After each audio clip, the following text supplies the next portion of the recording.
Hello guys and welcome to a new lesson.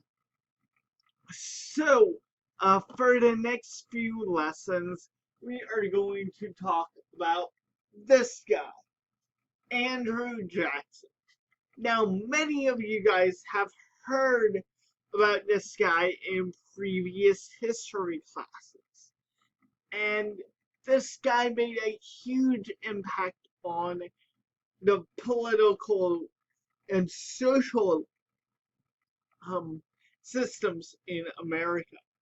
So today, our first lesson on this guy is going to be called Democracy and the Common Man. And in this lesson, we are going to dig deep into the election of 1824 and the election of 1828, as well as this formation of new political parties. So let's jump right in. So a little where we are at. Where it's after James Monroe's presidency in 1824. We are going to start with the election of 1824. Let's begin. As James Monroe's second presidential term was coming to an end in 1824, a heated battle ensued to select his replacement. With the Federalist Party losing steam, all four presidential candidate frontrunners were self-declared Republicans. Three of the candidates were well known because of their current political roles. William Crawford and John Quincy Adams were serving in Monroe's presidency as Secretary of the Treasurer and Secretary of State, respectively. Speaker of the House Henry Clay also threw his hat in the ring. The fourth contender was General Andrew Jackson, a senator from Tennessee known for his success in defeating the British at New Orleans in the Battle of New Orleans. So we have four contenders in this election. We have William Crawford,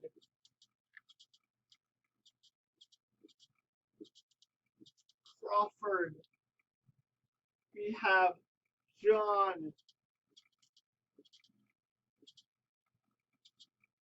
Quincy Adams,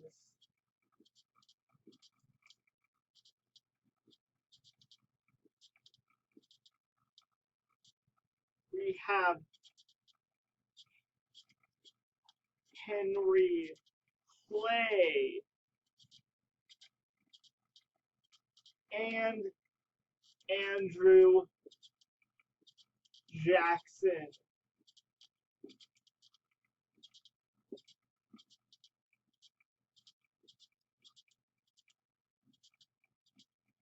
So those are our four contenders in this election. And they're all self-renounced Republicans. Jackson and Adams, who emerge as the frontrunners, were a study in contradiction. Adams, a staunch nationalist and a typical New Englander, was reserved and aloof, while Jackson, the Westerner and war hero, glad-handed his way to political popularity. Jackson avoided taking a firm position on most issues, preferring instead to be vague and not offend any voters. So he didn't take any stances like the other 3. He was usually vague because he didn't want to offend anybody else. Jackson's plan to be everything to every voter worked. When the popular votes were counted, he carried 42% to Adams' 31%. Clay and Crawford each took around 12% of the popular vote.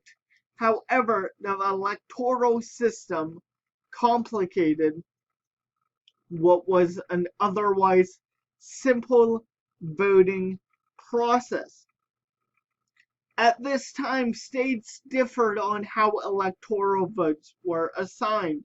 Some states assigned electoral votes to reflect the popular vote, while other states assigned electoral votes according to the votes of their legislature.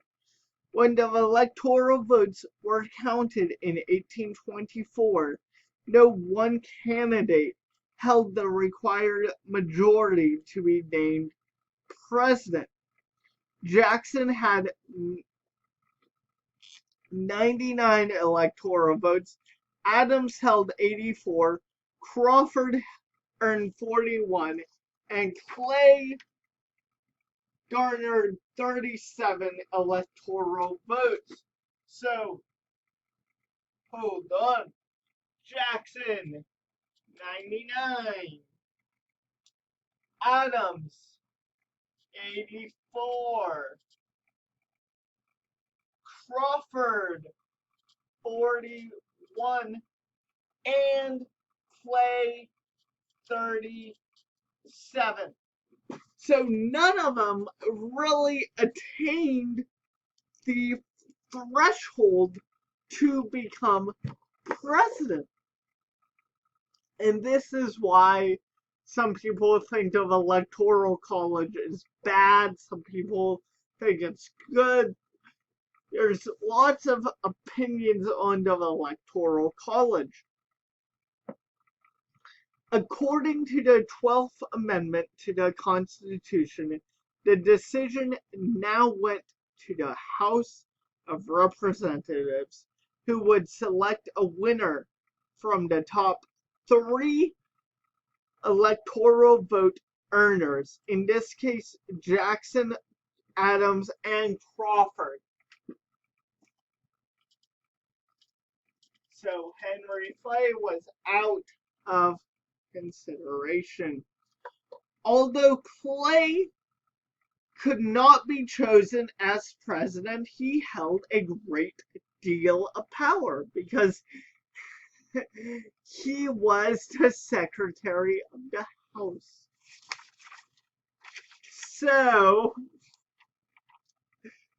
I remember my push days when it came to this lesson. Secretary of Treasury William Crawford was not seriously considered in the selection process due to health problems that left him partially paralyzed with limited sight. So Crawford was out of consideration. So it was Adams and Jackson. So Henry Clay was the polar opposite of John Quincy Adams. Adams was a moral man, and Clay was a hard-lived gambler with an urge to deal. However, Clay did not feel the animosity towards him that he felt towards Jackson. Clay had championed his American system, which promoted tariffs to support American manufacturers, a national bank, and domestic improvement at the federal government expense, all in the name of country unity. Jackson did not support Clay's American system, so Clay gave his endorsement to John Quincy Adams, who was selected as the 6th President of the United States.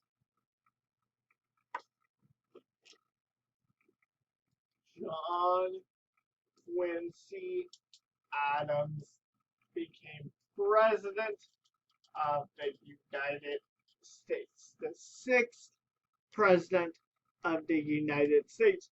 But wait, we are talking about Andrew Jackson. We'll get to that. Hold on, we'll get to that. Clay's support did not go unrewarded. Days after Adams was selected as president, he chose Clay as his Secretary of State. And this, ladies and gentlemen, became the corrupt bargain. I don't know how to spell corrupt. I'll continue. A coveted position because frequently the individuals in this role went on to be president. Clay's appointment caused an uproar amongst Jackson's supporters, who believed that Clay and Adams had conspired to get Adams into office. Clay scathing Adams, scratching Adams' back by giving the presidential nod, and Adams returning the favor with a prime position in his cabinet. This turned out to be the corrupt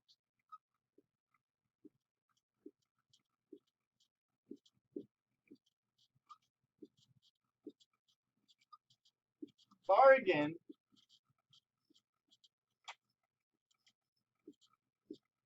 of 1824. Since Adams was such a moral man, it is unlikely that the accusations of corruptness were accurate. However, Jackson's supporters took the idea and ran with it, using it to launch their campaign for Jackson as president in the 1828 election, even as Adams was taking office in 1824. The Jacksonians' efforts to derail Adams' presidency was the primary cause of Adams serving only one presidential term. So we are getting to Andrew Jackson in the next part of this lesson. See you guys then.